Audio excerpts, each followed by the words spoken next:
What's going on, everyone? Major changes coming to iOS 13. Yesterday we all got hit by a big developer update, and a part of that new 13.1 developer beta was a lot of new features that Apple didn't really talk about in their keynotes. What I'm going to go ahead and talk about is all the major changes that's coming to iOS 13. So as we should be aware by now, iOS 13 gave us this new volume HUD.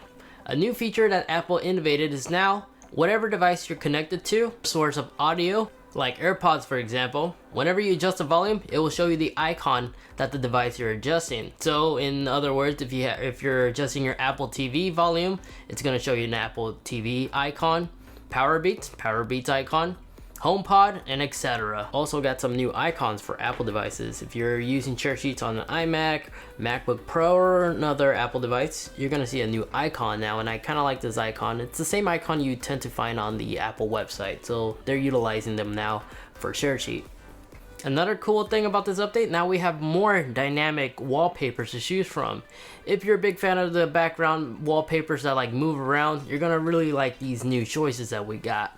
Inspired by the Nintendo Switch, not really, but it really does look like it. But we have more color schemes to choose from, and I already personally fell in love with this one. Then we also got the first preview of font support. Font support is now supported on the developer beta. It's now a go for developers to actually start developing some fonts that will soon be available on the App Store. We saw a preview earlier this morning by one developer who shared the experience on Reddit.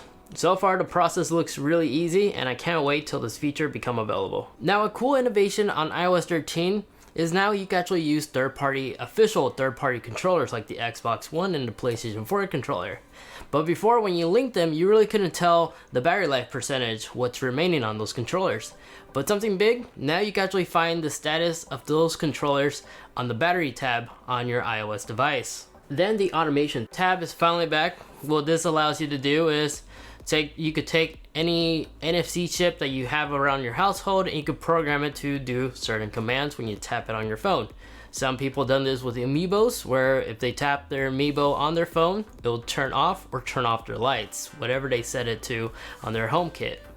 Now casting music to your ChromeCast looks like it's something that's coming out really soon. Currently, right now, on the Android version of Apple Music, if you signed up to the beta, Macrumors actually reported that you can actually now cast whatever you're listening to your TV. It supports the latest ChromeCast and also the ChromeCast audio dongle.